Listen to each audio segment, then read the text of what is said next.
remembrance of my pre-birth planning, that I had actually chosen every aspect of my life before I came into a body.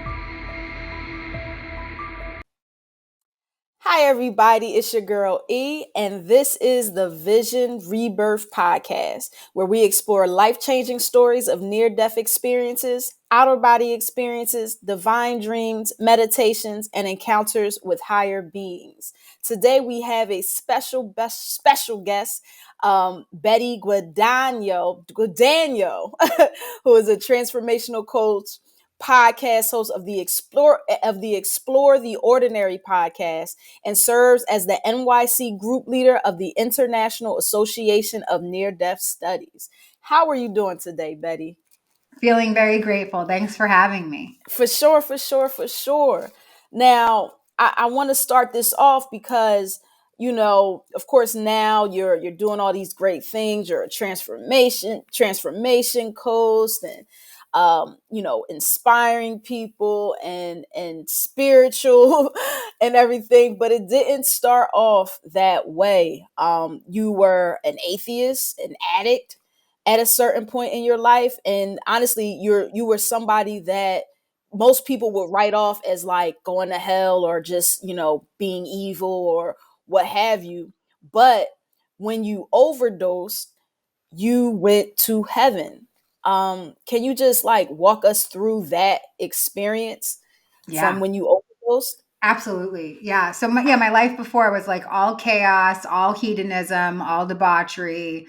I was a drug addict. I was a prostitute. I'm an orphan to suicide. My parents both completed suicide in my young adulthood.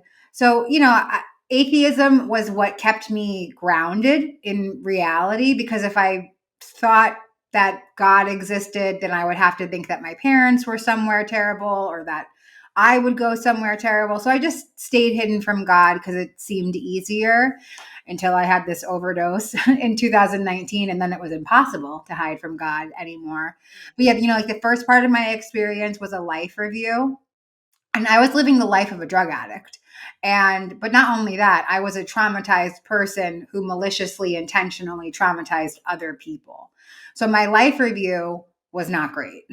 It was a lot of pain because I had inflicted a lot of pain on other people. And so I was experiencing that from their point of view. And then even just parts of my own life where I had been traumatized, I was re-experiencing that. And then I experienced my parents' suicide from their perspective, like through their eyes and the pain that they were feeling. And then I started to have a collective life review. It felt like I was experiencing everything that's ever happened on earth, things that had not happened to me individually. Like I experienced childbirth, but I'm not a person who in this lifetime has had a child. I experienced the death of a child, and it was just like the highest of the highs and the lowest of the lows. And it was like my spirit was rapid firing through the scale of consciousness, just like joy, elation, depression, agony, suffering, and just going back and forth. And then I heard my father's voice, and he was chanting, "You are worthy of all the love in the universe. You are worthy of all the love in the universe." And I didn't believe that, but I trusted his voice. And so I followed it. And that's when I landed in the light. And in the light of my experience, it felt like reunion and home and completion and bliss and joy and serenity and peace. And I mean, it felt like something that we don't have here. Like, so I don't have great words to describe it because we don't have anything like it here, but just like a million orgasms rolled into one. It felt like the best thing that you could ever imagine. And part of my experience was that I was shown that I had volunteered to come to Earth, that I was part of this troop of souls that were here for the Great Awakening, and that's for the transformation of consciousness. And like none of this is making sense because I don't know what any of this stuff is, but I just know that I'm home and that I'm taking everything as truth. And then my awareness shifts to another scene, and I'm in front of a table of beings, and they're telling me that I can't stay. And I'm like, you guys cannot be talking to me because I am definitely staying. Like where I just was, that place sucks. And this place feels amazing. So I'm going to stay. And they said, no, no, you're just here for information. And then my awareness shifted over to another scene where I was given the information. And that information that I was there for was the remembrance of my pre birth planning, that I had actually chosen every aspect of my life before I came into a body. And the way that it looked in my mind's eye was a lot like a video game. And that could be because of the generation that I'm born in, or because we're living in a simulation. You can take your pick, or maybe it's some combination of both. But it was like an NPC greeted me. Like this was a scene in a video game. And like he said to me, let's pick your life. And he had this big, giant, empty grocery cart. And he took me through the aisles of a grocery store. And lining the walls were these gigantic cereal boxes. And every cereal box had a life experience on it. And I grabbed everything that I could as if I was going to win a prize if I grabbed every single cereal box. And so I'm grabbing addiction and prostitution and homelessness and poverty. And what else do you got? Give it all to me. Sexual trauma, I'll take the variety pack. Yes, one of each, please. And, you know, like the one part of the story that I always share about is the fact that I saw the moment that I picked this box of childhood sexual trauma. And as I grabbed the cereal box, a little orb of light came out with the box, and it was the soul of the man who molested me when I was a child. And we came orb to orb with each other, and we came into contract that we loved each other so much that we were going to play these roles for each other. And my human mind does not have a great way of explaining that. Like, why would a soul pick this experience? Like, that sounds terrible. But in that space, I knew that it was for evolvement, it was for healing, it was for something collectively. Like, I'm not just healing my sexual trauma for myself, I'm healing for every little boy and little girl who doesn't get an opportunity to heal from theirs. And it felt like this great sense of purpose was coming with this life experience. And there was also things in the grocery cart that I hadn't gotten to in my life yet, like recovery and spiritual awakening and being a teacher and being an author. But those boxes that you know, like I thought they were going to be in the go backs. Like those aren't for me. Like I'm not worthy of all of the suffering experiences. I was like, yeah, that's me. That's definitely me. That's my life. But these other experiences that were going to be on the flip side of it, those weren't for me. I felt like they were just in the wrong cart because I hadn't experienced them yet. And then I found myself back in front of the table of beings, and it really felt like 2 tons of bondage had been released from me because I was no longer a victim to my circumstance. I'm a divine co creator of my experience. I'm in co creation with the divine, with God, with the universe, with all that is. And I had planned all these things that I had felt victimized my whole life by. And so I'm like crying out in gratitude. I'm on my figurative knees because there's nobody there, but I'm like literally so grateful for this information.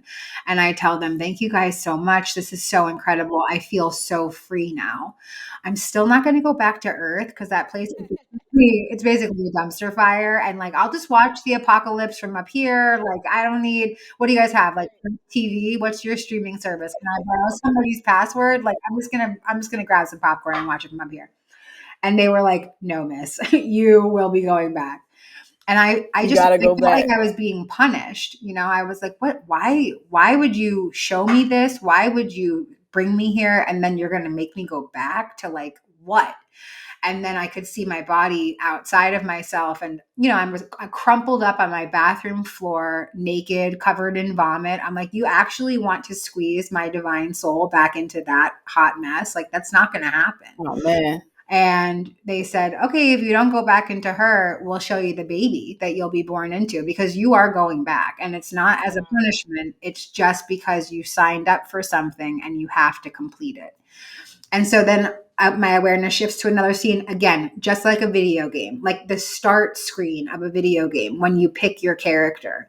I see a little baby. She's slowly rotating 360 degrees. Her stats all pop up next to her. Her personality, her charisma level, her strengths, her weaknesses, her adversity, where she was going to be born, who her parents would be.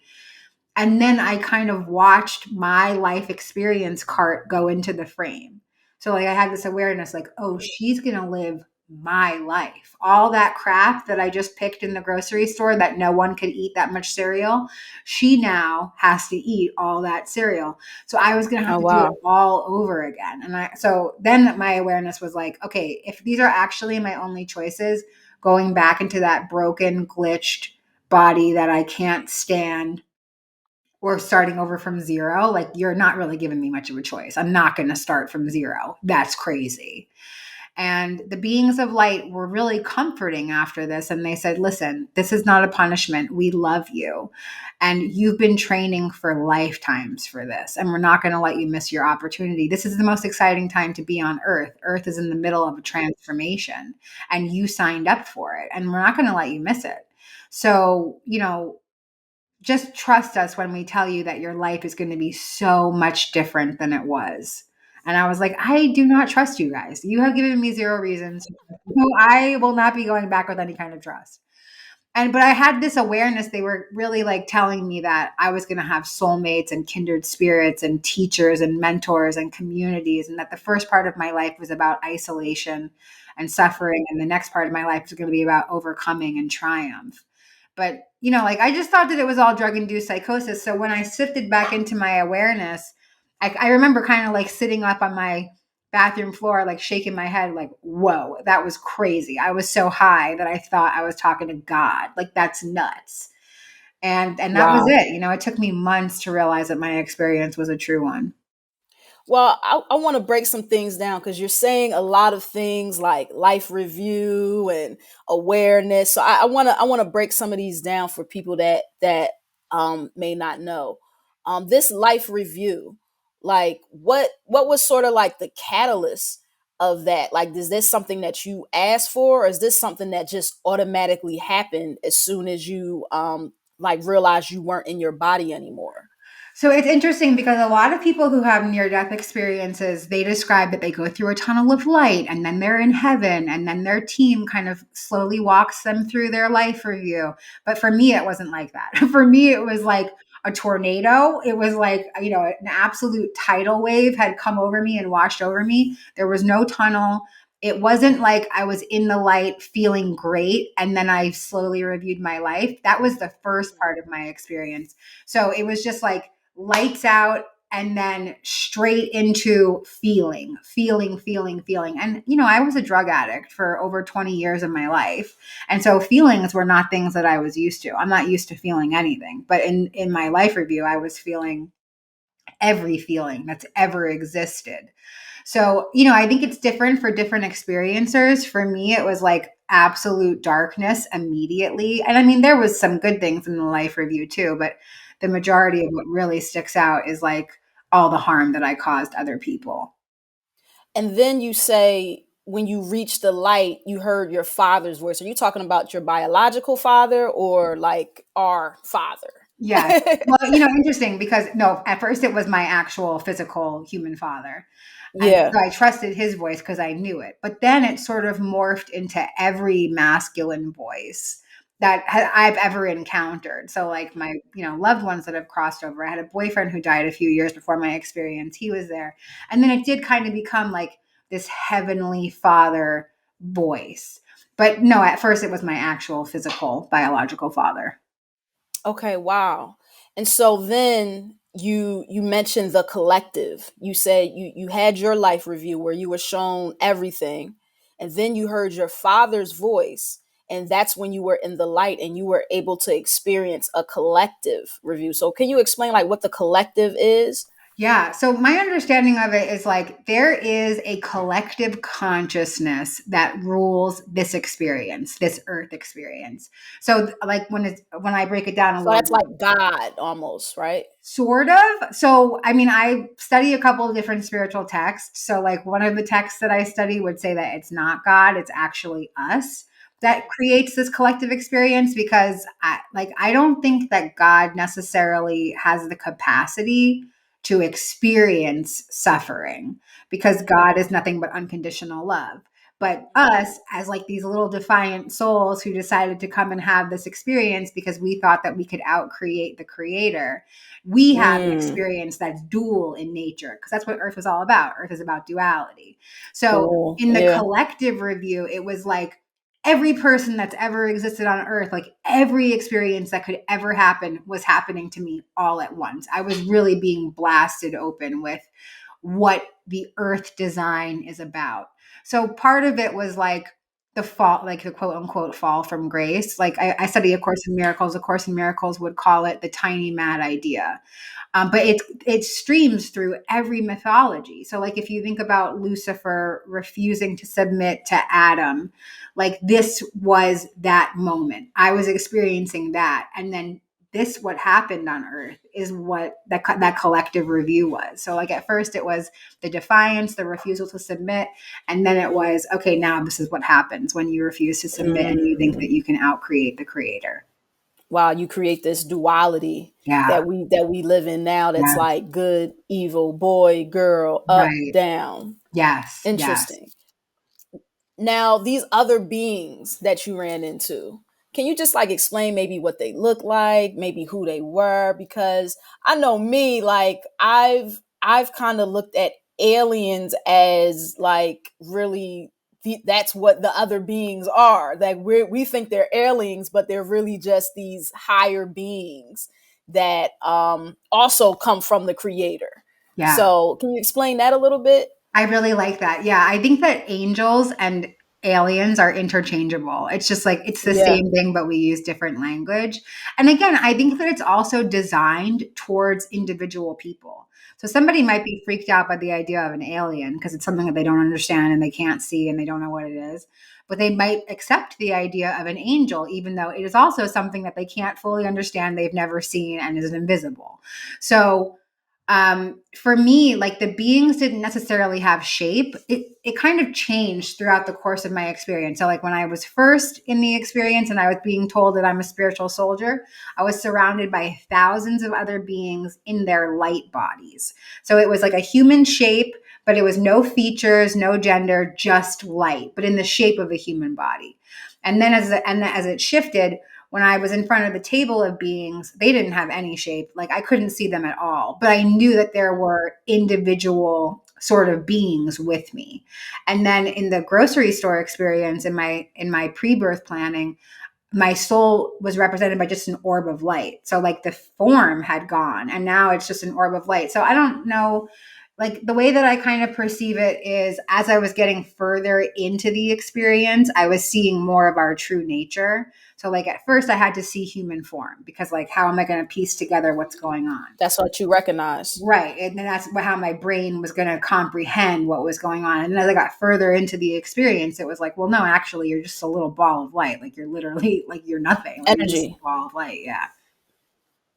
Interesting. So, I guess like what can you break down what awareness is? Because you say that throughout the whole story about like, oh, and then my awareness was this and then my awareness was that. So can you explain like what awareness is? That's a really good question. I don't know if I can explain what awareness is. I guess, like, in terms of the way that I'm saying, like, my awareness shifts to another scene, it's just Yeah. like, that's my consciousness. That's what is making me connect with you right now. Like we can perceive each other because we're aware of each other. But you know what? There's 8 billion other people in the universe that I'm not aware of right now. But like if I was to focus on the fact that there's 8 billion people, then my mind shifts to another scene and I go, oh yeah, there's people all over this big globe, this rock that we live on. And I can start to, perceive outer imagery. So in this particular instance, like in the life review, I believe awareness is just like what you can focus on. But that's what I think all awareness really is. Like here in this reality, my awareness is different. Like my awareness before was just suffering, sadness, grief, loss, lack. And that's the only focal point that my awareness could see. Today, my awareness is in a different light. I believe in God. I believe in spiritual community. I believe in light. I believe in love. I believe in abundance. And so that's where my awareness is. It focuses on those things instead. So I think awareness is focus. Okay. Now you mentioned about, when you came back and sort of changed your life, right? But I have a question about, because you chose originally, like for your birth here, you chose to have hardship, right? So if a person chooses to have hardship on earth, right, how can they also then choose not to have it? Is that something that's possible, or is it all just like destiny? Okay, so I this is my personal belief. I mean, it's a deep knowing for me, but you can adopt it as a belief if you want. We live in a dual experience, like you shared before: cold, hot, dark, light. It's all about the flip of it. So if you sign up for a hardship, you don't just sign up for hardship. You also, the other side, the flip of the box is the dual experience. So I didn't just sign up for addiction. I signed up for addiction and recovery. I didn't just sign up for poverty. I signed up for poverty and abundance. And so it's just about you getting to the point in your life where you're ready to stop eating the old cereal and pick up the new box and try a new flavor. And that takes a certain amount of awareness, focus, and, faith too. Like, you got to know that you're worth more. If you're dealing with depression right now, or like some sort of mental health issue or addiction or poverty, you didn't just sign up to suffer. No soul does. We come here to experience all that is. But you can get really stuck in an old thought pattern, because if it's all that you've ever known, then of course it's really hard to see outside of that. And that's what I get to do with people today. I love walking other people through the idea that you don't have to stay stuck in suffering. There's more to experience than that. It sounds like changing your awareness and stop Totally. being aware of the dark, the misery, and make yourself aware of the opposite of that. That's Love what it that. sounds like. Yeah, and not only, well, I wouldn't even really say stop the awareness. Like, we are aware that poverty Yeah. exists. We are aware that suffering exists, but to don't put your energy there. Like, the reality that you create is where you focus your energy. So if you keep thinking about the suffering, the sadness, like the state of the world, politics, like if you only focus your energy there, then you're just going to create more and more of that. But if you start focusing your energy somewhere else, and of course, you have to heal the underlying wounds. Because if your default, like if you, like for me, I grew up really poor, right? So like my default is always money is hard to get, it's even harder to keep. And I don't understand money. Like, those are my default thoughts. So my awareness always shifts back to those thoughts. I had to reprogram myself to start to say, like, money comes to me easily. Making money is really easy, and it's really easy to keep it, and it's really easy to get more of it. And so that started to become my new reality. But I had to reprogram vigilantly every day, purposely write it down, focus on, educate myself, read books, like learn different things about how to start to create a new thought pattern in my life. That's great. I love that. Now, to more of the present times, you do, work with and I never even heard of this organization, the International Association of Near Death Studies. Can you tell us, like, some of the work you do there, and also, some of your transformation coach work that you do? Yeah. So IANDS is the acronym for the International Association for Near Death Studies. I've been working in service and then working part time for that organization for about 4.5 years. And it totally changed my life, because I didn't know that there was a community of people out there who have all had experiences. And IANDS has been the leader in near death experience research for the last 40 years. And they've always had these in person conferences where they talk about research. And, probably over the last couple of decades, it's really opened up to giving space to actual experiencers. So, like, I'm not a doctor, I'm not a scientist, I'm not a researcher, I'm an old hooker. Like, I'm not any of those things. But I have a space inside of that organization because I'm interested in the subject matter, and I'm looking to be part of community. And like, you don't have to have had an experience to be part of the community. We have sharing groups online. We meet multiple times a week. And it's just a space for people who are looking to connect. Sometimes somebody's going through a grief journey and they want to hear what experiencers have to say about what happens after we die. Sometimes people are suicidal and they're looking for hope on how to stay here and have a good human experience. But like I love that organization. I've been part of it for a long time. I've been hosting a podcast for them for the last 2.5 years. I just handed over the reins of the podcast to someone new, which is great. I really believe in rotation of service. I don't think that it should just be one personality running the show for extended amounts of time. I think that that's how growth and evolvement happens, is to hear new voices, get new insights, and have new energy. I also run the New York City IANDS local group. So every month we have a meeting right in the Flatiron District in Manhattan in New York City. And we either have like an experiencer come and share, or we have an open sharing group based around a topic. And it's really cool to start to grow community. I never thought this would be part of my life. And then as far as my coaching goes, yeah, like if a homeless meth head prostitute strung out on heroin can transform, then you can too. And so that's really what the energy that I bring into my coaching. And you don't have to die to transform. I did, because I'm very stubborn. I had to die to transform, but you don't have to. And transformation isn't something that happens in an instant. It's something that takes consistency and discipline and structure. And so that's a big part of my coaching with people too, is like, you need a cheerleader, I'm your cheerleader. Like, if I can do it, I know that you can do it. And let me hold you in that vision, like while we figure out how to get you there. And a big part of my coaching is utilizing the law of attraction and teaching people how to manifest healing, how to manifest success, how to manifest how to manifest transformation in their lives. That's great. And, for my last question, I want to ask you, because there is a lot of turmoil going on in the world, a lot of chaos going on in the world. So if you have any advice to anyone that is feeling stuck or feeling just powerless, or, not feeling, in the best light themselves and wants to change their life, what would you say to them? Yeah.